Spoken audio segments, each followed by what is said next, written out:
I love snow. Snowpack is essential for almost everything that's done in the West. Well, the snowpack acts as a frozen reservoir of water in the mountains. Accumulates during the snow accumulation season, which runs about October through mid-March. And it preserves water for us, which trickles down slowly during the melt season and sustains springtime and summertime stream flows. They say overall 50 to 80% of stream flow in the western U.S. Comes from snowpack. So we're up here at Mary's Peak, which is a relatively low elevation site for monitoring the snow. You can see that there is no snowpack to speak of on the ground right now. And 0 is actually a very valid number to record.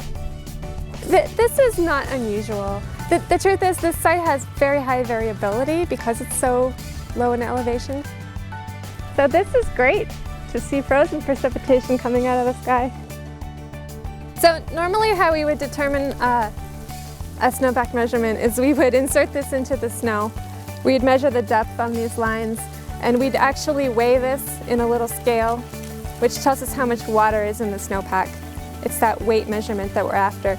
Hydrologists are much more interested in how much water is contained in the snowpack and how deep the snow is. We have about 24 of these sites around the Willamette Basin. Most of them are in the Cascades, where there's more significant snowpack. The majority of them are automated sites called SNOTEL sites, which send in their data hourly, as opposed to a site like this, which is a manually measured site, which requires us to come up here once a month to measure it. Right now they're recording that the basin is at 102% of average for this time of year. That's looking good. It's looking much better than last year when we were at 16% of normal. So this is a chart representing the snowpack in the Willamette Basin. This red line is this year's data. The black line is our normal. So you can see that we built really well in December, and we had a little step up in January as well, and we've just been hovering around normal conditions. Last year was probably the lowest year and set this lower boundary.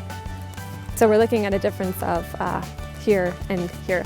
So it's really good to see that right now it's coming down as sort of halfway in between Grapple, and we'd really like to see it coming in cold so that we can continue to build our snowpack.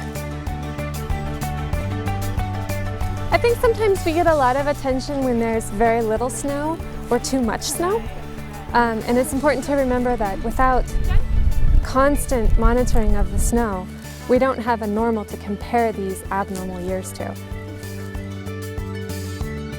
Well, we can't really project what's going to happen this winter. We're about a little over halfway through the snow accumulation season. We're hoping for the rest of it to be good, like December and January were, and to keep us hovering around normal. So we reach peak snowpack, which is about mid-March or April, around normal levels, so that then we have that big frozen reservoir ready to trickle down through this spring and summer and keep the stream flows flowing.